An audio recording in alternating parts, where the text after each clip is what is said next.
మళ్ళా రారా మీరు తెలంగాణకు, మళ్ళీ అడగరా ఓట్లు తెలంగాణలో బలైన వర్గాలకు, మళ్ళా రారా దళిత కాలనీలకు, మళ్ళా కలవరా ఆదివాసీలను.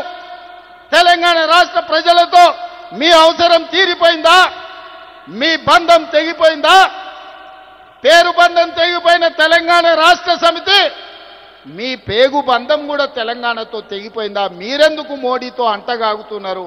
ఇవాళ ఈ ధర్నాకు మీరెందుకు రాలేదు అని నేను బీఆర్ఎస్ వాళ్ళని అడుగుతున్నా.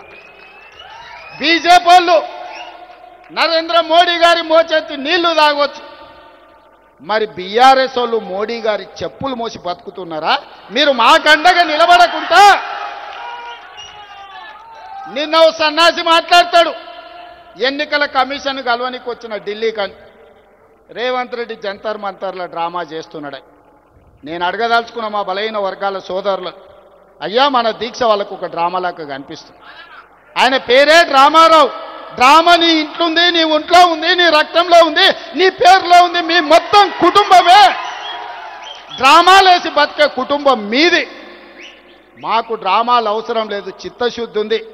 అందుకే ఫిబ్రవరి 4, 2024 నాడు మొదలుపెట్టి ఫిబ్రవరి 4, 2025 నాడు సరిగ్గా 365 రోజుల్లో బలైన వర్గాలకు సంబంధించిన ప్రతిపాదన నుంచి బిల్లు ఆమోదం వరకు సంవత్సరం తిరిగే లోపల చేసి 100 సంవత్సరాల సమస్యకు 1 సంవత్సరంలోనే పరిష్కారం చూపించిన మంత్రులందరి వేదిక మీద ఉంది.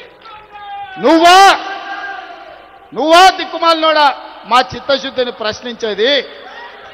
నీ దిక్కుమాలిన మాటలు, నీ దివాలకోరు విధానం, బండకేసి కొట్టినా 100 మీటర్ల గోతి తీసి పాతి పెట్టిన మీ బుద్ధి మారలేదు, మీ ఆలోచన మారలేదు.